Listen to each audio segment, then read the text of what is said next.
Hello, sparrows.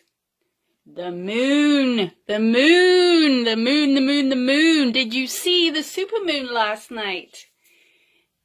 I want to talk about the moon, and this is going to represent the sun. But first of all, I want to talk about the supermoon because it's so spectacular. And it's called a supermoon because it's the closest to the Earth that it will be all year when it is full. So it's called a supermoon. And I was thinking to myself today, the moon is something that every creature and human on the planet looks at. The same moon. Same moon. It's one moon that orbits around the Earth, and we all look at the same moon. The same as we all breathe the same air, and it's been the same air for millions of years. I think about 4 million years. It had changed before that because we needed photosynthesis to give us enough oxygen to breathe. How many people and creatures have been breathing this air? I have no clue. Do you know? And who has been breathing that air? All of the ancient peoples of this planet. All of the creatures who have ever lived on this planet that needed air to breathe, and dinosaurs. You are breathing dinosaur breath. Think about that. So while we're thinking about dinosaur breath, I wanted to show you how does a moon look full? Because we think about the moon being so bright in the sky. The moon itself is not bright. It does not have a light. It is a moon that satellites around the Earth. And what makes it so bright?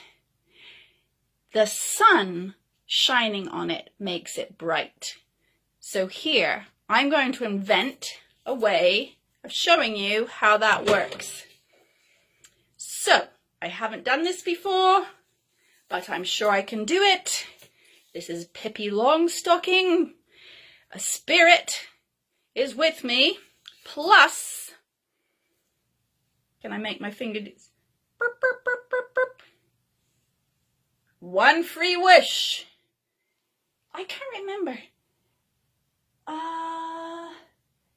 We were making free wishes. Oh no, was it Emma who made that one? I'm so sorry, I can't remember. Who made the free wish? Somebody message me and tell me who made the free wish. I feel like it may have been Claire. It may have been Claire or Harper. It was the Tuesday class. Anyway, I apologize, the free wish maker. I love you all. I just can't always remember all the wishes.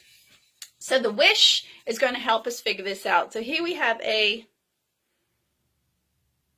horn, and I'm going to balance the sun. Here's the sun, because I only have 2 hands. There's no one here to help me. So here's the sun. Imagine that it's here in the universe. Here's the sun. Now the sun is a giant, giant ball of fire. It is a star. And because it's so colossal, it kind of attracts things to revolve around it. It's very powerful. It just does its thing in the center. And coming out around the sun, there are 9 planets that revolve around the sun. And we on Earth are one of the planets. And 9 planets. My boys remembered the 9 planets by making up a little verse. And maybe you'd like to learn it too. It's many vampires eat Mars bars and jam sandwiches underneath their pillows. So if you remember that, many vampires eat. So that's Mars, Venus, Earth, E for eat, Mars bars, Mars, and jam, Jupiter, sandwiches, Saturn, underneath Uranus, their pillows. Pluto. There you go. Many vampires eat Mars bars and jam sandwiches underneath their pillows. Those are all the planets. So here's the sun. There's Mercury, Venus, and then there's Earth. Here's Earth. Oh, I might be able to do this. Come on, Steffi, you can do this. Yes. Oh, joy. Thank you, wish. Okay. Sun, Earth, moon. This is kind of a semi-dried up clementine. I'm sure everyone has some strange food in their house at this time.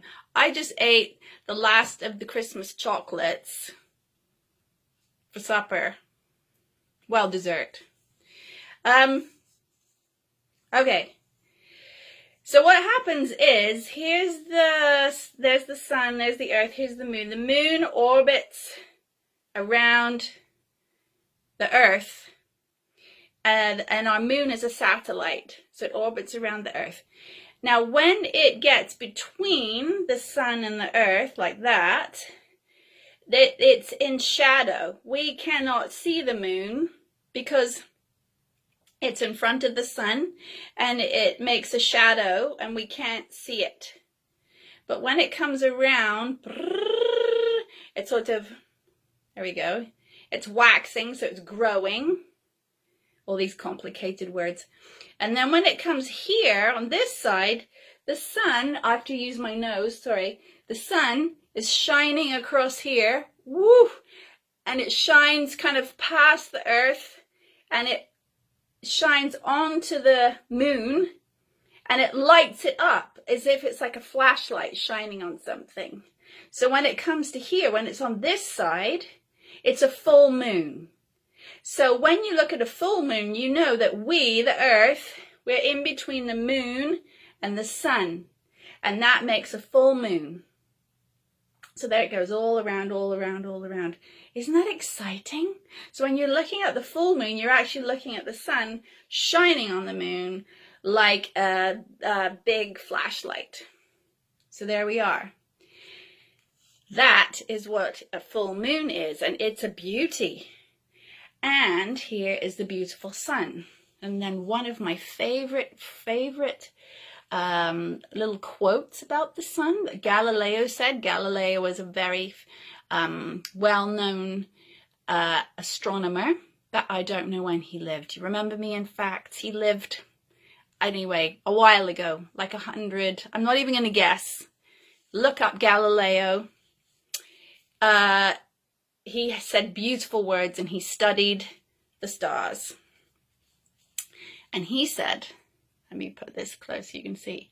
He said the sun, with all those planets revolving around it and dependent upon it, could ripen a bunch of grapes as if it had nothing else in the universe to do. That's our sun. Isn't that beautiful? So there we are. That's the sun and the moon. Golly, we've covered a lot of things and we haven't even started the story. How are we doing for time?